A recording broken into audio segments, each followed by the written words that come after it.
Welcome to Cars Yeah, show number 134. This is Cars Yeah, where you'll enjoy interviews with inspiring automotive enthusiasts. Mark Green is here to provide you with a fuel injection of automotive inspiration. So get in, sit down, buckle up, and get ready for a wild ride here on Cars Yeah.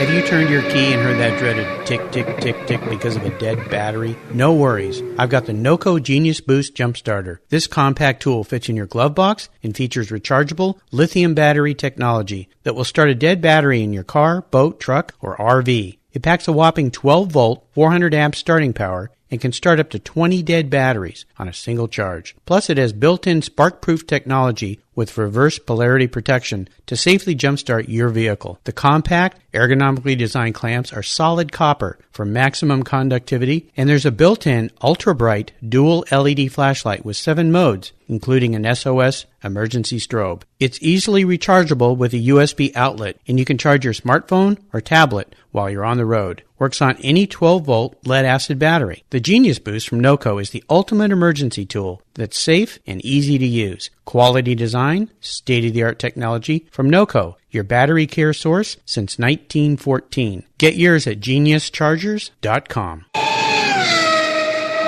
Hello, automotive enthusiasts. Today I'm really excited to introduce a very special guest, Darwin Holmstrom. Darwin, are you buckled up and ready for a fun ride? I am. All right. Great to have you here.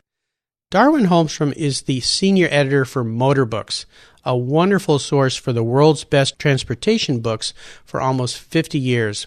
He's been a part of the team for the past 14 years, and he's written or co-written over 24 books on motorcycles and muscle cars.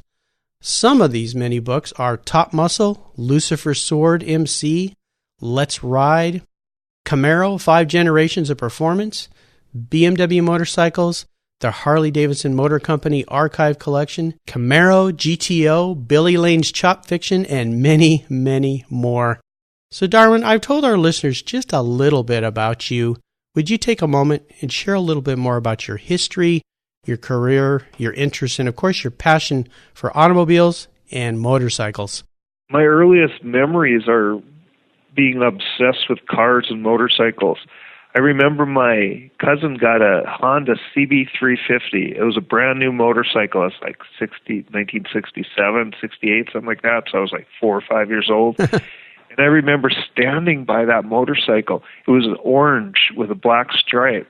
And I remember just like touching the badge on the oil tank or the side panel or whatever it was, and the little Honda emblem and the little badge on the cam covers and all this stuff, and looking at the pipes and I thought it was the most beautiful thing I'd ever seen. And I had a swing set, and I had an orange plastic swing, and my brother had a yellow plastic swing.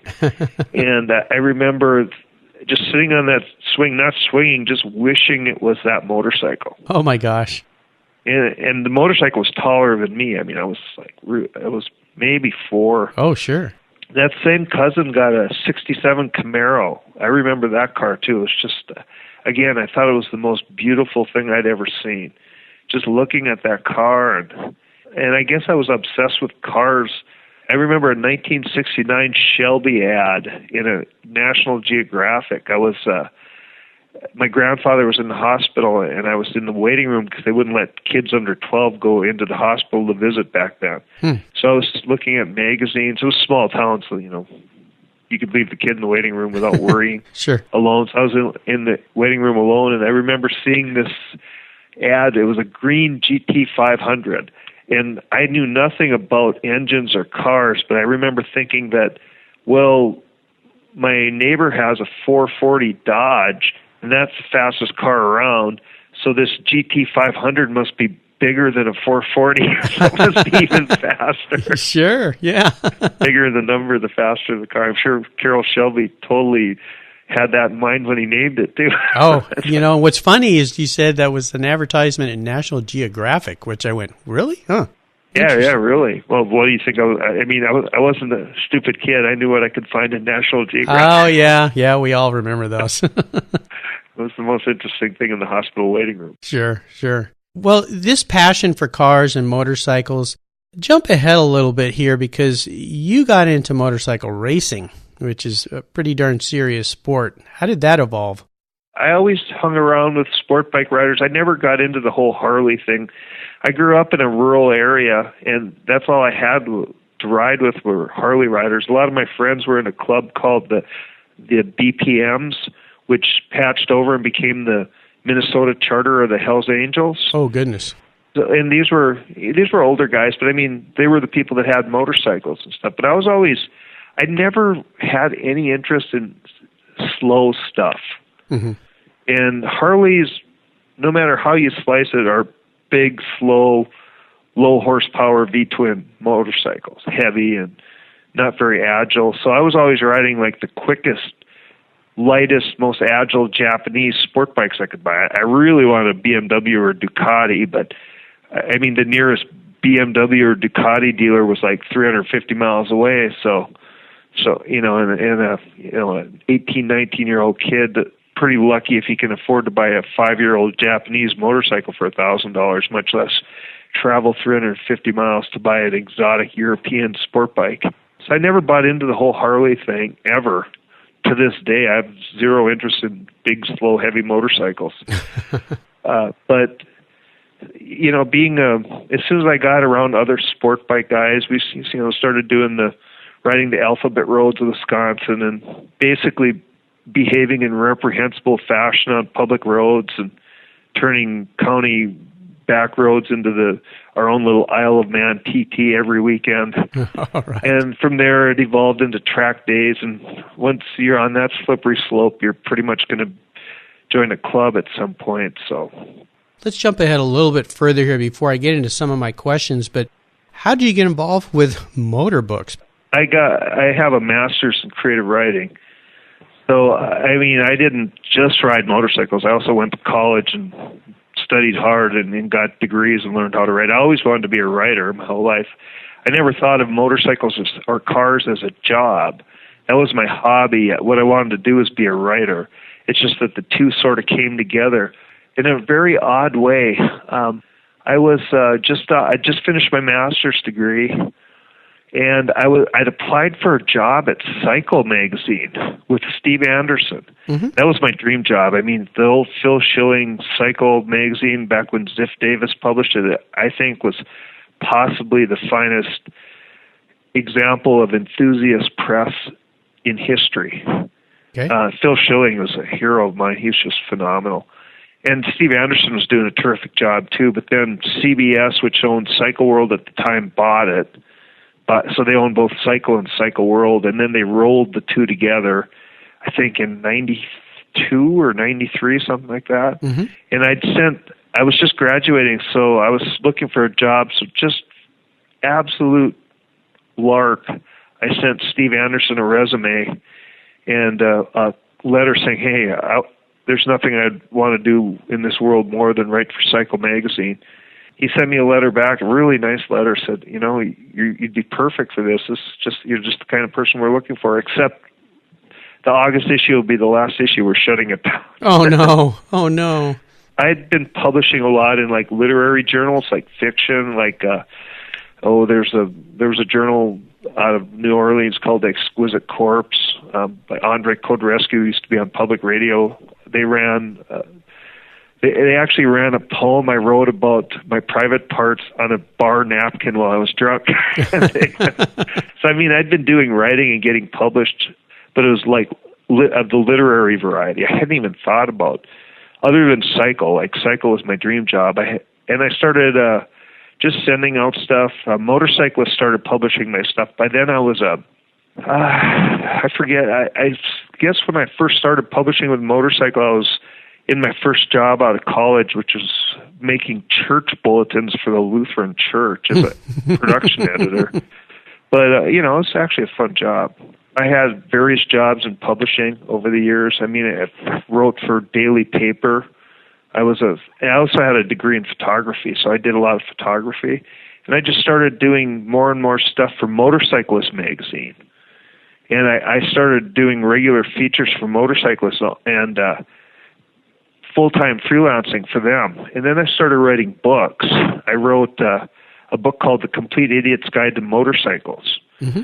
It was the editors of Motorcyclist magazine with Darwin Holmstrom. At the time, I was living in western North Dakota in the Badlands.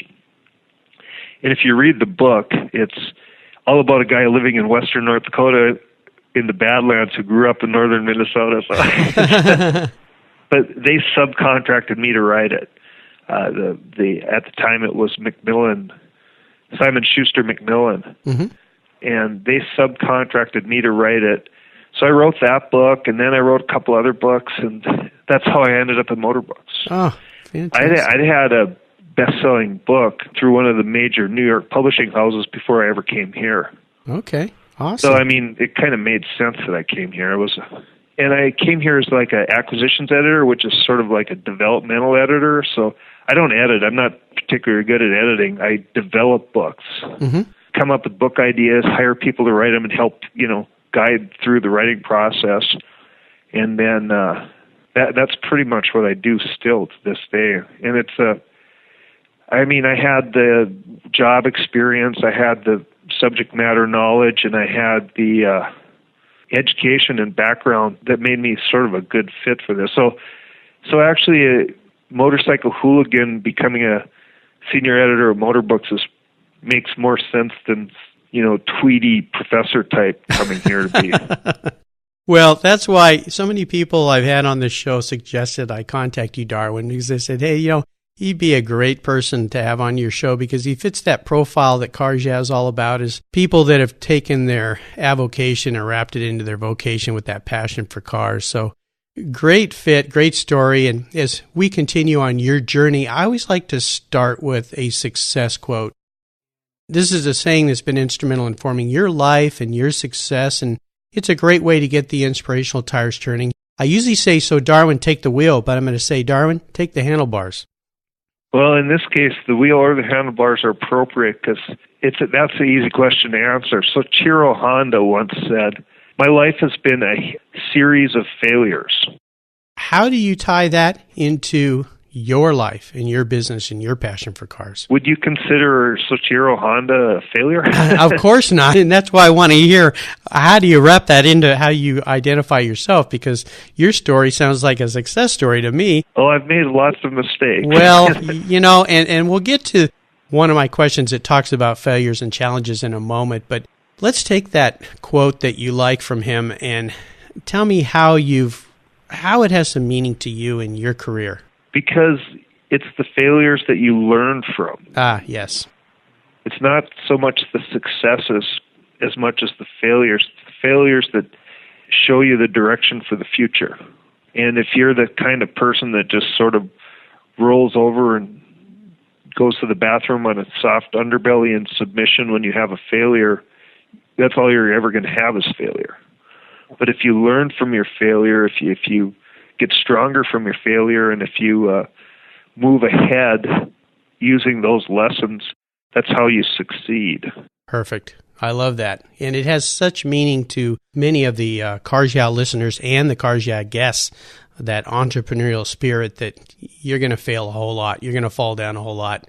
Get back up on that horse or that motorcycle, if you will, and keep going. That's perfect. I love that quote. That's a new one here. So I appreciate you sharing that with me.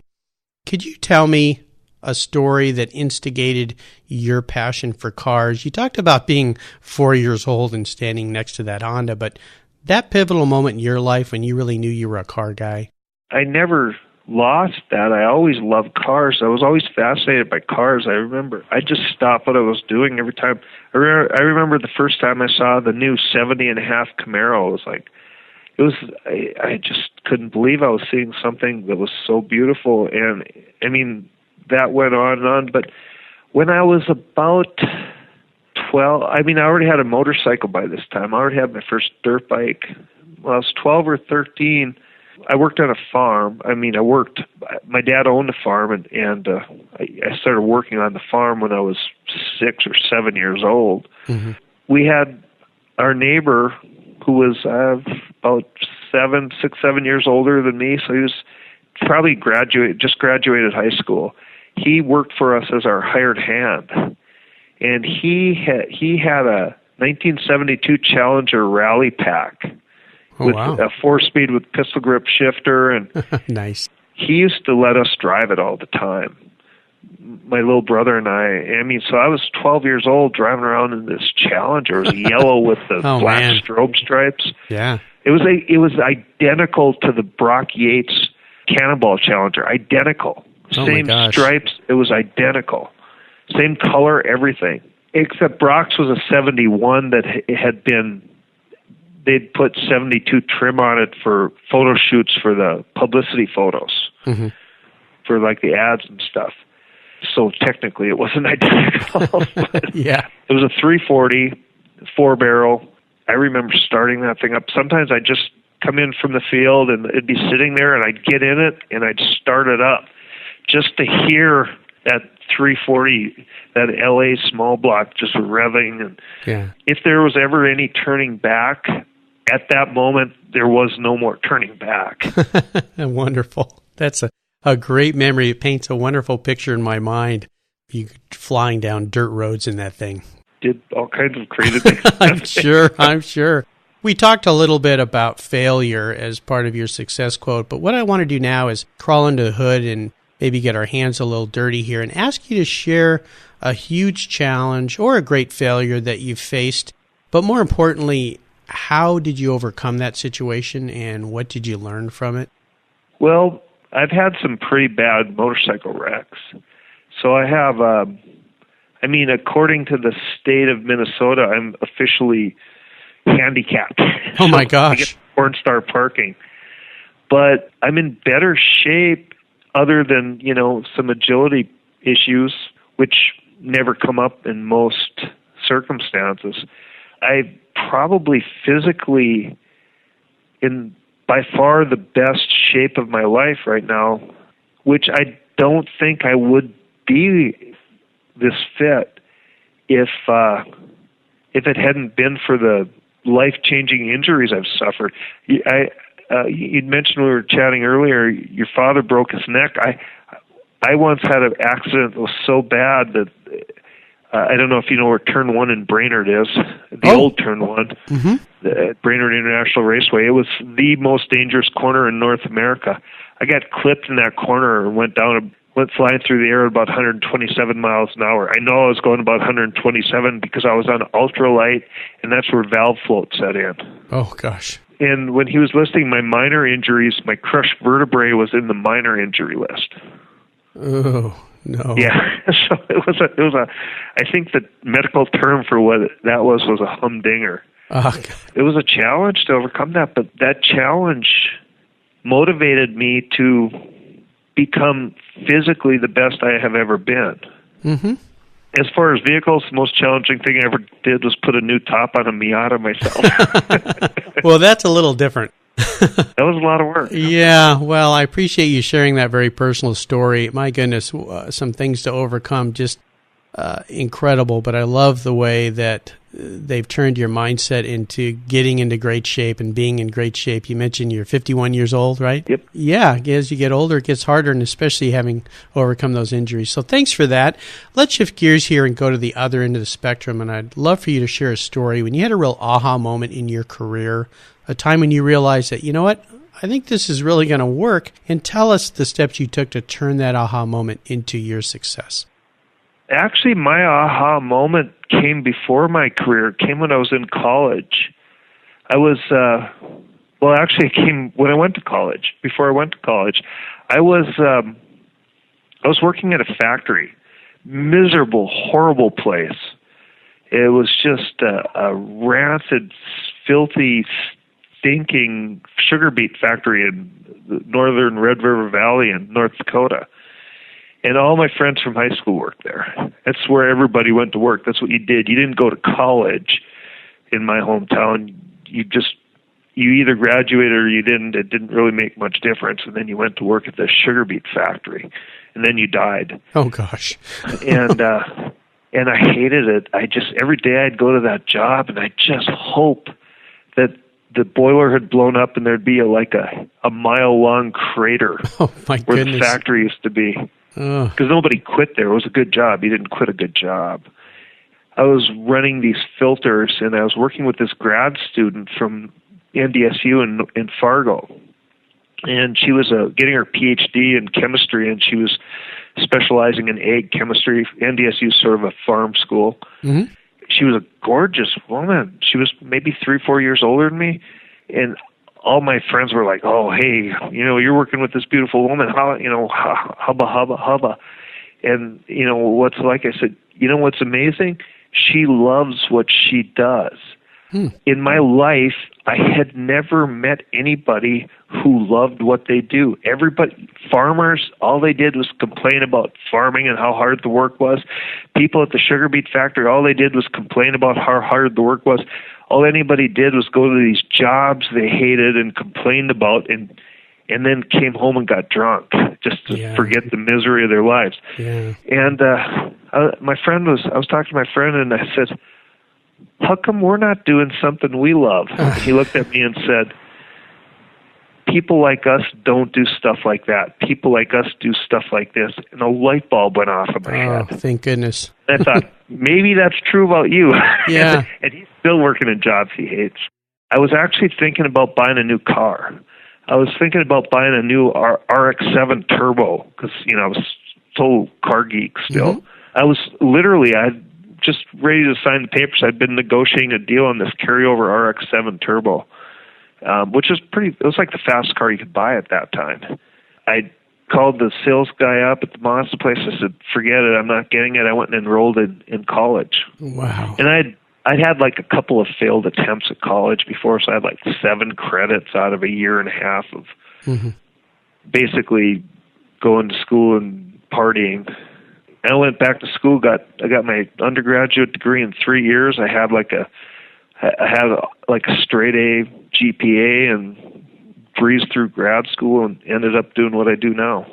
Wonderful, wonderful story. Wow. I love that. It chills up my spine, but what a fortuitous experience to be with that woman and learn that incredible life lesson. That's fantastic. How about proudest career moments? I'm sure you've had many, but is there one in particular you could share with us? Well, my first feature article was pretty amazing. My first book, Complete Idiot's Guide to Motorcycles, I was pretty proud of that. Believe it or not, my first car book, which was like my 9th or 10th book that I wrote, it was Muscle, America's Legendary Performance Cars, that I did with Randy Leffingwell and David Newhart.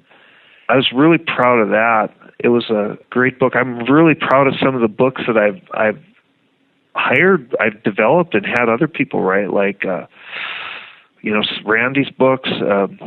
We've done just some amazing work together. Yeah. But to be honest with you, also very proud of having worked with some of the people I've been most fascinated with, some of the most iconic cultural figures of the 20th century, like Sonny Barger. I did a book with him from the Hells Angels, who is a superb human being. That was the Let's Ride, Sonny Barger's Guide to Riding the Right Way for Life. It was a how to ride motorcycle, almost a beginner's guide to riding motorcycle for Harley guys. But if you've seen some of these Harley guys out foot paddling their giant bikes around parking lots and stuff, they need some help. Yeah. They're not skilled riders. Sure. Riders over 50 on large heavyweight cruisers comprise the largest group of people getting killed on motorcycles right now. Yeah. Just having a big, heavy, slow bike won't save your bacon if you don't have the proper skills. Right. So if any of those books saved one life, I would say that's something to be proud of. Oh, but absolutely. Honestly, I don't think I was ever happy until I completely quit putting ego energy into my work. It's more like now a book. I love the books I do. It's more like an affection that you have for your child than it is proud of some sort of ego investment in an object. Right. What you're talking about is giving back to other people, providing them with things that can help them. At least trying. Yeah, that's fantastic. Let's have a little bit of fun here. What was your first really special car?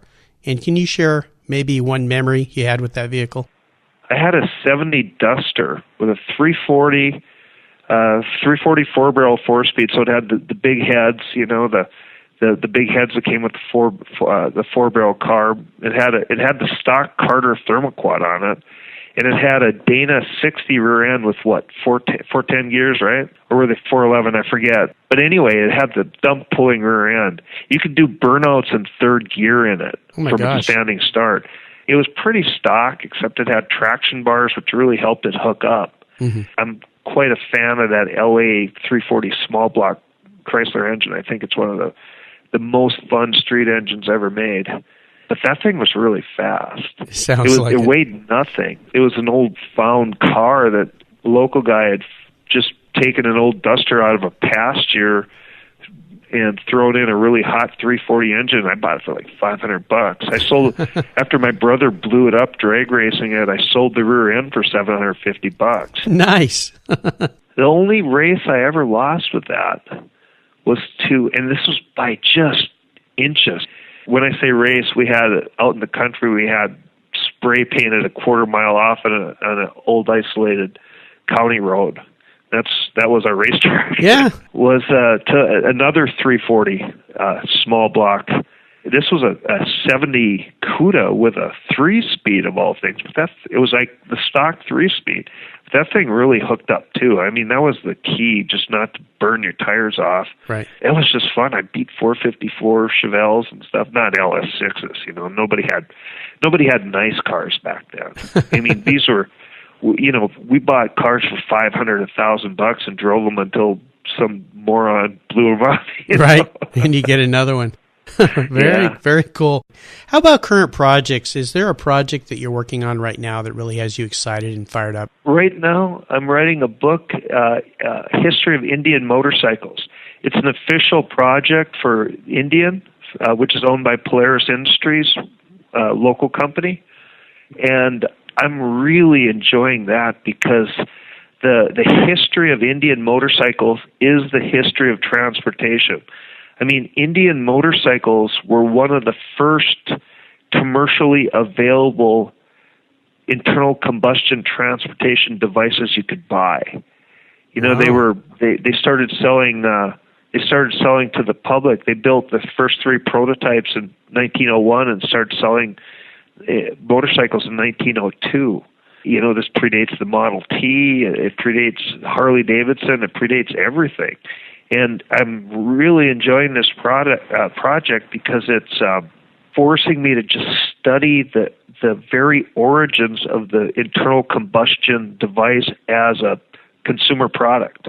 Oh, very cool. Sounds fantastic. Sounds really interesting. When will that book be out? Do you have a publishing date? It'll be out next fall. I think my deadline is February 1st or something like that. So that would make it probably an October release. Okay. Well, great. October, November. Fantastic. We'll look forward to that.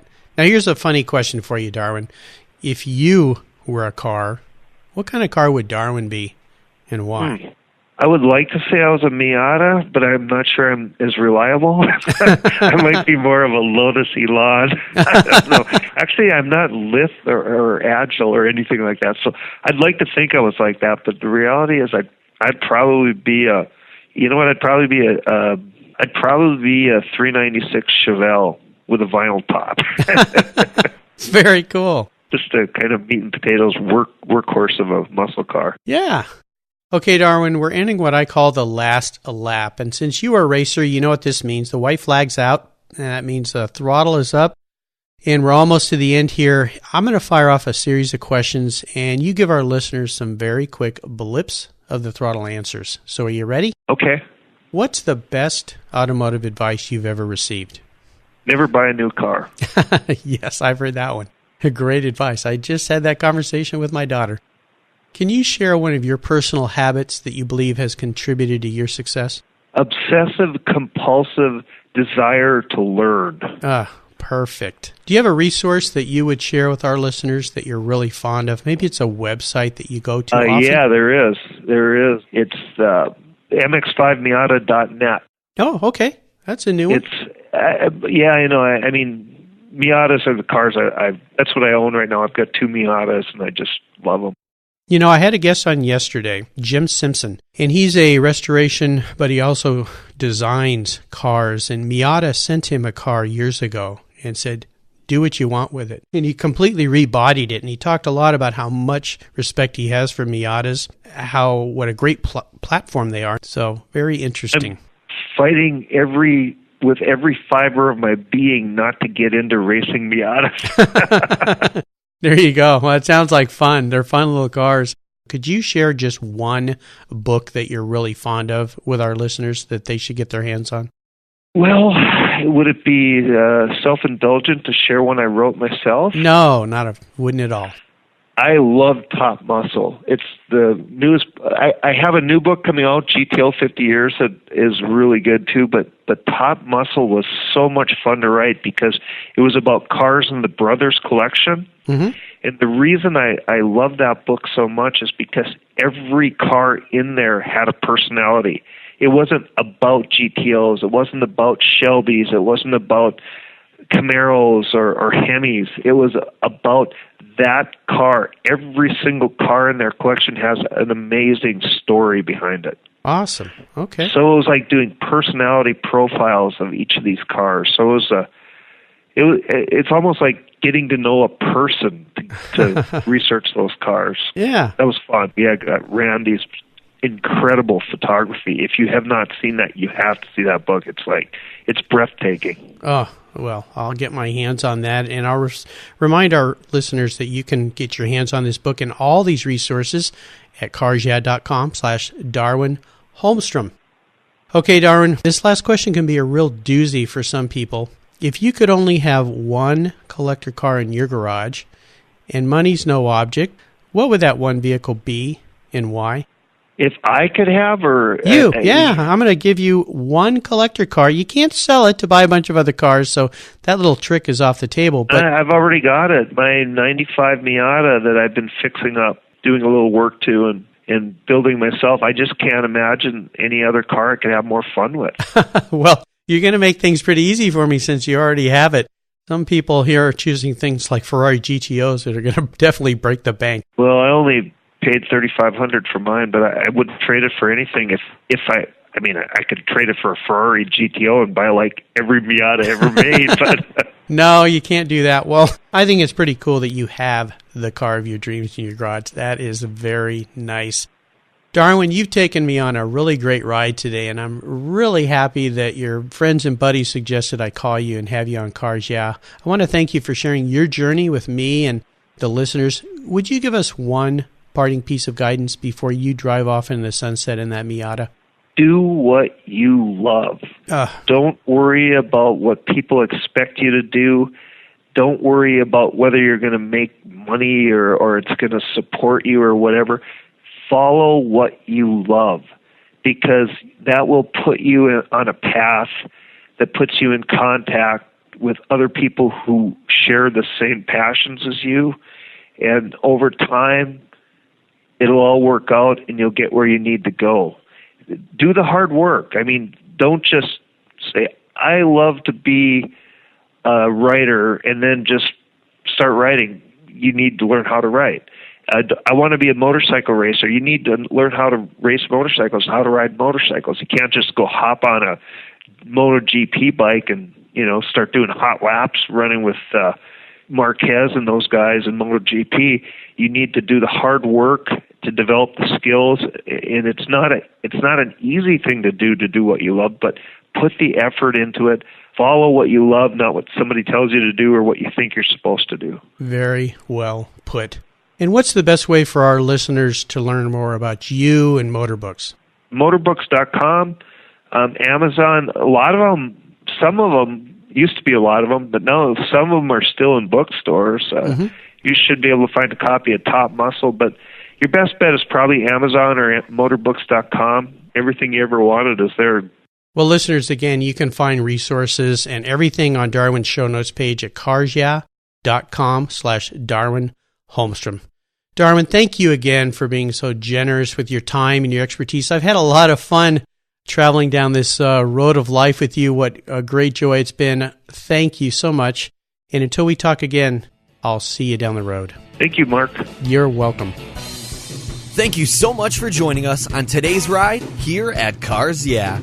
Drive on over to carsyeah.com to find show notes and inspiring automotive fun. Download your free copy of Filler Up, a fun book filled with gorgeous photographs of fuel filler fun, including quotes from more inspiring automotive enthusiasts.